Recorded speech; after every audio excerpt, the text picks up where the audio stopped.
This is our Springfield Hellcat RDP 1000 round review. Let's hit the range. Now in our first range report, I focused mostly on just the Hellcat rather than the RDP features we briefly touched on. And now I'm going to touch on those RDP features. Now the first item I want to touch on is this hex wasp sight that came in the box with my gun. I did have to attach it myself. I was a fan of how easy it was to attach, how it feels like it was made for this gun, how it sits low profile. You can grip it by that if you want to work the slide. So overall I was happy with it in that regard, though I do have some issues with this sight to where I would go as far as to say I'm actually not a fan of it. Now the first issue that I'm going to point out is in my first range report video I showed a clip very similar to this where I mentioned the flickering and I only noticed it through my camera.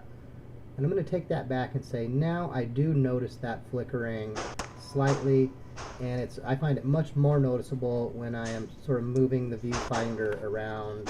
Yeah, it's hard to explain, but there are angles that I can find that very noticeable, is what we'll say. I have shown this gun to a few other people, and they actually called that out right off the bat. So it makes me think that a lot of people would notice it, at least on my gun. I don't know if it's noticeable on all the hex wasp sights. Now in the two clips that we've been watching here, this is actually where I figured out that what I thought was thread locker on those original screws, if it was, it's too high up on the screws to actually engage anywhere on the frame.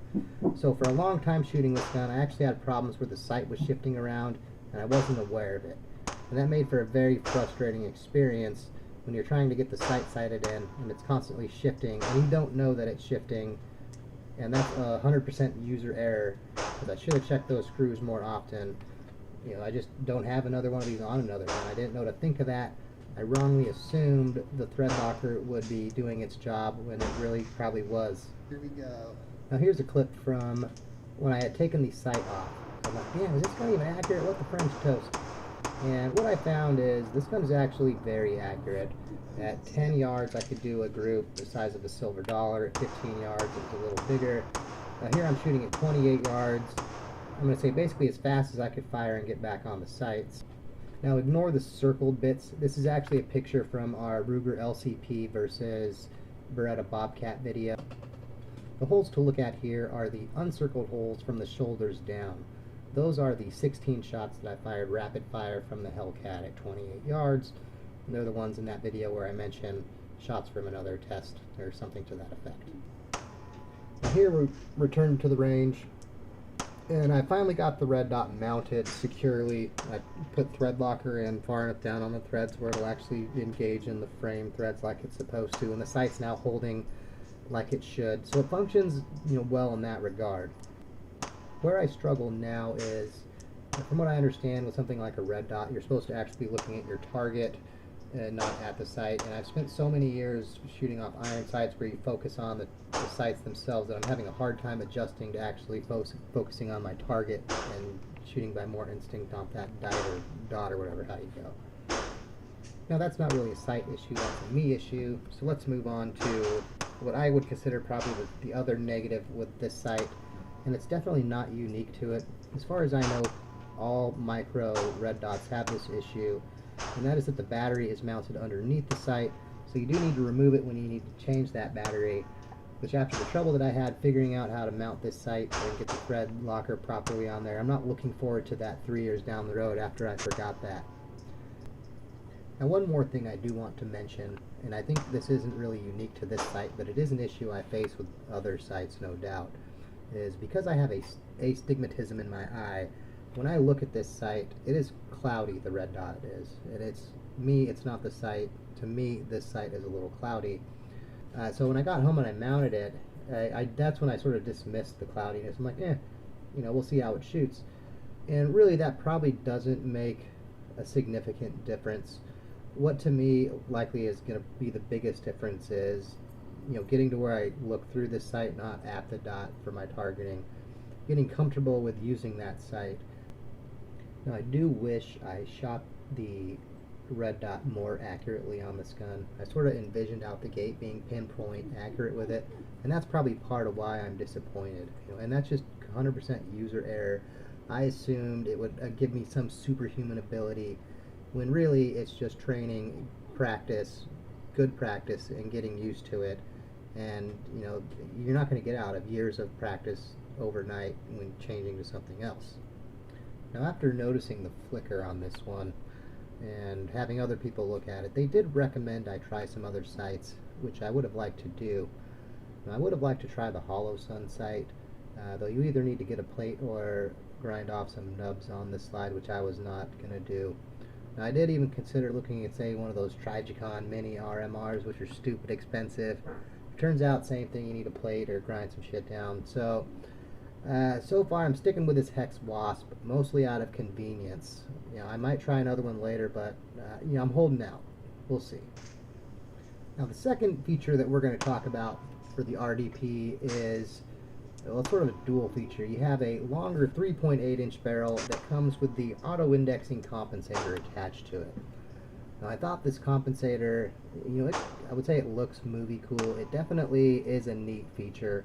It's easy to take on, easy to put off, easy to clean. Doesn't seem to get in the way if you have the right holster.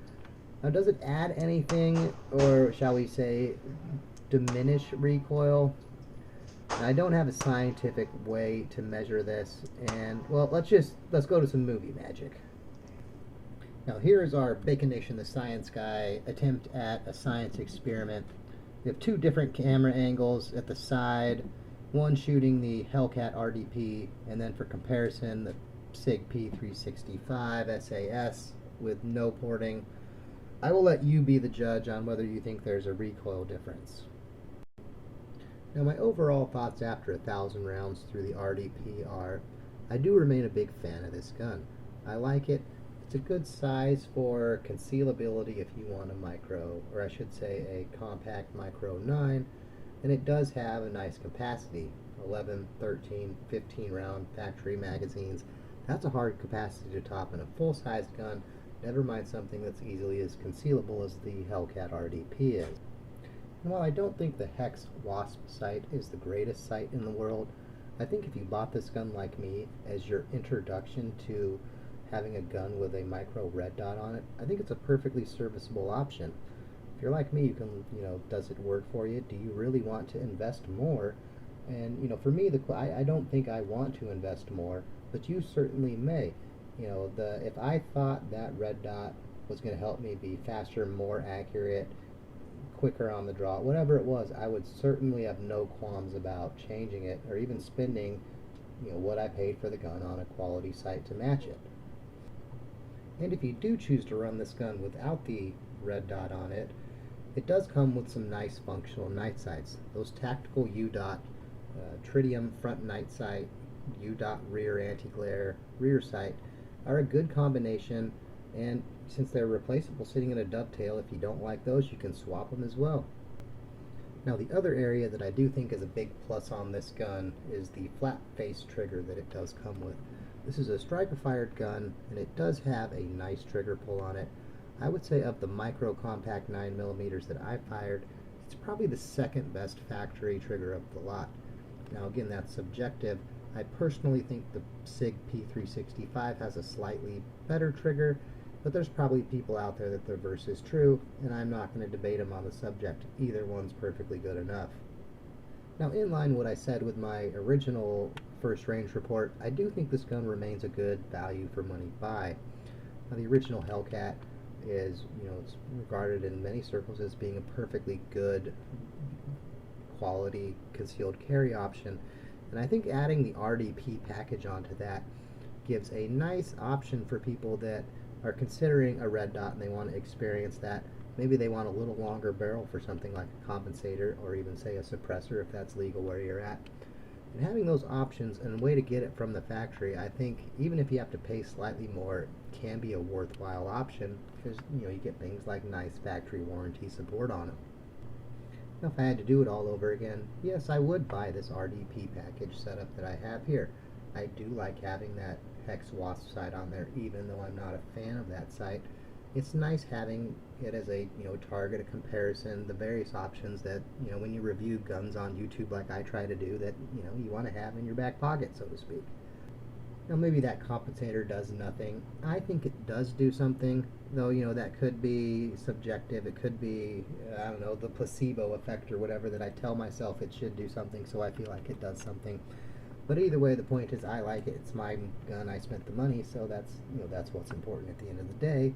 As the consumer, am I happy with it? And the answer is yes. So overall, I do think this is a good gun. If you wanted to part it out yourself, could you do better? Yes. Could you do better with anything in that regard? Yes. So I'm not going to knock this gun on that. Now, I do also want to mention that besides one box of ammo that all our guns hated, this gun has been a very reliable gun so far, and that's always a plus. So as always, I hope you found that review useful, and have a good day.